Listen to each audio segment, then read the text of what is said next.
तो नमस्कार, सत श्री अकाल, जय श्री राम। स्वागत है आप सभी का चैप्टर 2 ऑफ केमिस्ट्री के आईसीएसई 9, जहां पे हमने स्टार्ट किया था चैप्टर अंडर 7 मिनट। तो पिछली वीडियोस को आपने बहुत ढेर सारा प्यार दिया, उसके लिए धन्यवाद। तो आइए स्टार्ट करते हैं आपका chapter number 2, that is chemical change and reaction. तो सबसे पहले हम बात करते हैं बच्चों केमिकल चेंज क्या होता है। तो कोई भी ऐसा चेंज जिसमें सब्सटेंस का केमिकल कंपोजिशन चेंज हो जाए, कुछ नया प्रोडक्ट फॉर्म हो जाए और उसे वापस से रिवर्स न कर पाए, हम उसे कहते हैं केमिकल चेंज।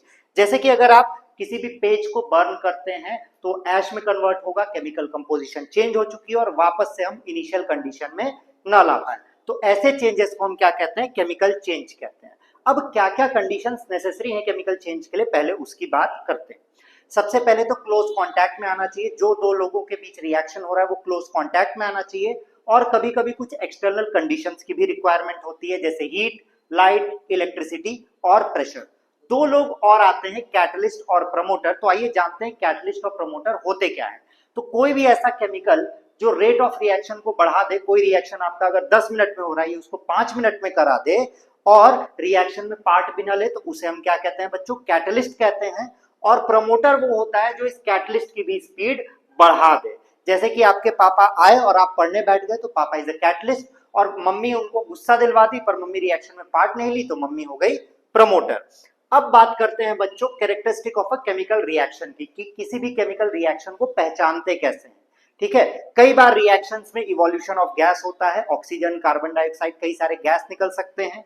या तो कलर में चेंज हो सकता है, आपको रिएक्टेंट का कलर कुछ और होगा, प्रोडक्ट का कलर कुछ और होगा, इससे भी हमें पता चलता है कि रिएक्शन हो चुका है। फॉर्मेशन ऑफ प्रेसिपिटेट, प्रेसिपिटेट हम आगे पढ़ने वाले हैं। जब भी कोई सॉलिड इनसॉल्युबल सब्सटेंस बनता है तो हम उसे प्रेसिपिटेट कहते हैं। जैसे दही का आप नीचे सॉलिड पार्ट देखते हैं तो वो प्रेसिपिटेट कहलाता है। उसके बाद चेंज ऑफ स्टेट, ये अपने देश के स्टेट की बात नहीं हो रही है बल्कि स्टेट की बात हो रही है। कई बार हम जब रिएक्शन करवाते हैं तो रिएक्टेंट्स हमारे हो सकता है सॉलिड में हो और प्रोडक्ट में हमें गैस या लिक्विड मिल जाए या वाइस वर्सा। तो ये सारी चीजें अगर हमें देखने को मिलती हैं तो हम मानते हैं कि एक केमिकल रिएक्शन हो चुका है। इसके आगे बात करते हैं बच्चों टाइप्स ऑफ केमिकल रिएक्शन की। तो ओवरऑल आपको 4 टाइप के रिएक्शंस पढ़ने और उन्हें कैसे आइडेंटिफाई करना है हमने यहाँ पे बताया है। सबसे पहला बच्चों आता है direct combination. Direct combination A plus B give C के फॉर्म में जब भी आप देख पाए रिएक्शन को तो कॉम्बिनेशन होता है, मतलब दो या दो से ज्यादा लोग मिलकर एक सिंगल प्रोडक्ट बनाते हैं। डीकम्पोजिशन रिएक्शन जो होता है इसका जस्ट उल्टा होता है, मतलब एक लोग ब्रेक करके दो या दो से ज्यादा प्रोडक्ट बनाएंगे और ये अलग अलग कंडीशन पे होता है तो इसका नाम भी हम रखते हैं। अगर हीट के प्रेजेंस में होगा तो इसे थर्मल डीकम्पोजिशन कहते हैं, लाइट के प्रेजेंस में होगा तो फोटोलिटिक डीकम्पोजिशन कहते हैं और इलेक्ट्रिसिटी के प्रेजेंस में होगा तो इलेक्ट्रोलिटिक रिएक्शन या डीकम्पोजिशन कहते हैं।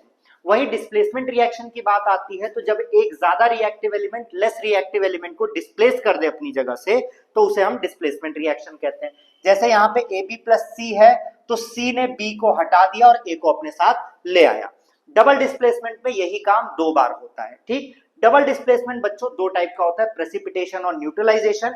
आइए इनके बारे में पढ़ते हैं। प्रेसिपिटेशन रिएक्शन क्या होता है, जब दो ऐसे सब्सटेंस जो अपने एक्वस स्टेट में, एक्वस स्टेट क्या होता है बेटा, किसी भी चीज को वाटर में डिसॉल्व करेंगे तो वो एक्वस स्टेट में आता है। तो दो लोग जो अपने एक्वस स्टेट में है वो रिएक्ट करके कोई सॉलिड इनसॉल्युबल प्रोडक्ट बनाते हैं तो उसे हम कहते हैं प्रेसिपिटेट, जैसे दही में नीचे आपका बनता है। वहीं अगर हम न्यूट्रलाइजेशन रिएक्शन की बात करें तो जब भी एसिड और बेस आपस में रिएक्ट करवाते हैं तो वो सॉल्ट और वाटर बनाते हैं और इसी को हम न्यूट्रलाइजेशन रिएक्शन कहते हैं। बट इंपॉर्टेंट ये नहीं है, इंपॉर्टेंट है कि इसका यूज क्या है न्यूट्रलाइजेशन रिएक्शन का। तो 2 मेन यूजेस हैं, आइए उनके बारे में पढ़ते हैं। कई बार क्या होता है कि आपको मधुमक्खी काट लेती है तो उसमें क्या होता है, फॉर्मिक एसिड होता है। ये सब इंपॉर्टेंट चीजें हैं बच्चों। अगर आपको ये नोट्स चाहिए तो आप हमारे टेलीग्राम दैट इज आईमेड फाउंडेशन को फॉलो करें, वहां पे आपको 9th के 10th के सारे नोट्स मिल जाएंगे। आपको जो यहाँ पढ़ाया जा रहा है वो भी नोट्स आपको अवेलेबल हो जाएंगे। ठीक है, और यही नोट से आपके एग्जाम में आएगा तो पढ़ तो लीजिए। तो बी स्टिंग जो करती है उसमें फॉर्मिक एसिड होता है, उसको न्यूट्रलाइज करने के लिए हमें बेस यूज करना होता है जो कि हम यूज करते हैं स्लेक्ट लाइन। ठीक, वहीं अगर हमारे बॉडी में स्टमक में HCl प्रोड्यूस होता है, जब वो बहुत ज्यादा हो जाता है तो हम कहते हैं कि हमें एसिडिटी हो गई है और इसको ट्रीट करते हैं हम एंटा एसिड से। एंटा एसिड जो कि बेस होता है, जिसमें 2 लोग को यूज कर सकते हैं, या तो मिल्क ऑफ मैग्नीशिया या तो सोडियम बाइकार्बोनेट।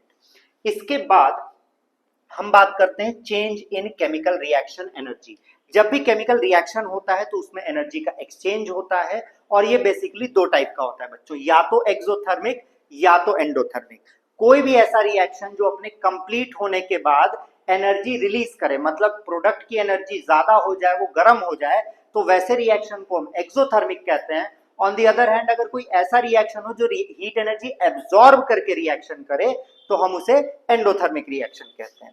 और यहाँ पे समाप्त होती है बच्चों आपकी कहानी। तो आपको 9th का पूरा प्लेलिस्ट आपके पास मिल जाएगा। आप हमें हमारे इंस्टाग्राम पे भी फॉलो कर सकते हैं, और इस नोट्स के लिए आप हमारे टेलीग्राम पे हमें फॉलो कर सकते हैं। और इन सब का नाम सिर्फ एक ही है, दैट इज iMate फाउंडेशन। तो जितना प्यार आपने पिछले वीडियो को दिया था, उतना ही प्यार इसको भी दें। 9th का कोर्स आपका खत्म करने की पूरी कोशिश की जाएगी। तो मिलते हैं आपसे अगले वीडियो में।